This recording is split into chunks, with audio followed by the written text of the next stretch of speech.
there's a couple posts that went viral from, I want to say his name was like Dr. Raymond Nichols.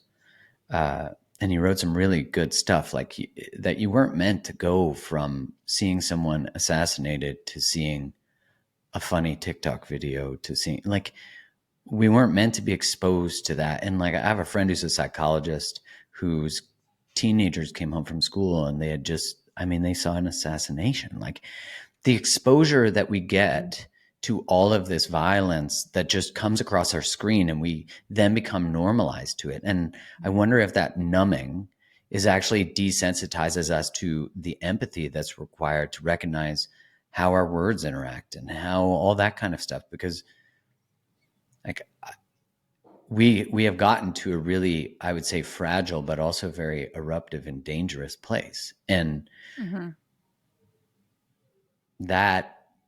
we've felt this like really brewing, and I've felt this happening in Canada now. But as we probably speak from a more minority in Canada, in that during COVID, I was just desperate for some politician in Canada, which there were a few, but I mean, like, a party to be like, this isn't okay. Or like a bunch of, like, policymakers. Everyone, of course, was kicked out who did that. But I really found that there was not any representation of diverse thought. And it feels like that just continues to be exacerbated. And then, of course, the way that conservatism is framed in Canada is that it's maple mega.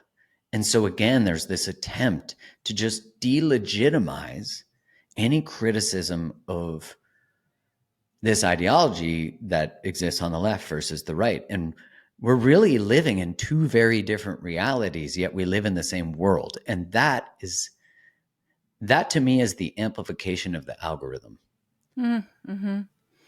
And I'm going to be real honest and real vulnerable Get here. real honest. I like it. I I know, and I'll get here. Um, I know I want the tension to go down, and I know I want unity, and I know I want people to have dialogue. I don't feel that right now. I'm really angry and Yeah.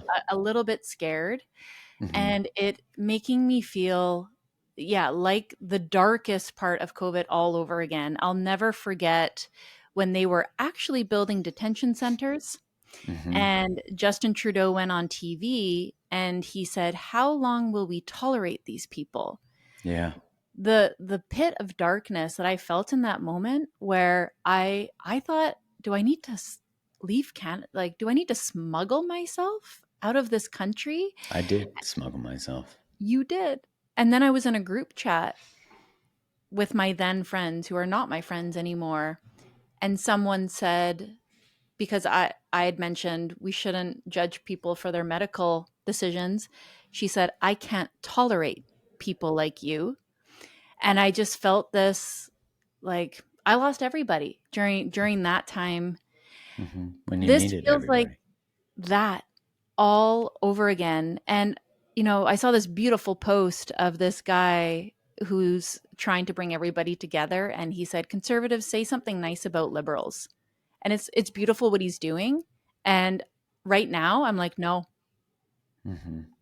I know I'll get there, and I love what he's doing. But right now I'm feeling the polarization and actually wanting to just sit in it, and really feeling safety in my tribe, Yeah, that and makes feeling a sense. lot of danger from the other side right now. Yeah, that makes a lot of sense. I mean, my inbox is filled with hundreds, if not thousands, of messages that I would say 30% are positive, Oh, and the wow. rest are actually from both political camps. I'd say there's definitely a leaning more to the left of rage, that I have any compassion or belief that having a mission of dialogue and debate is actually something to really be respectful of.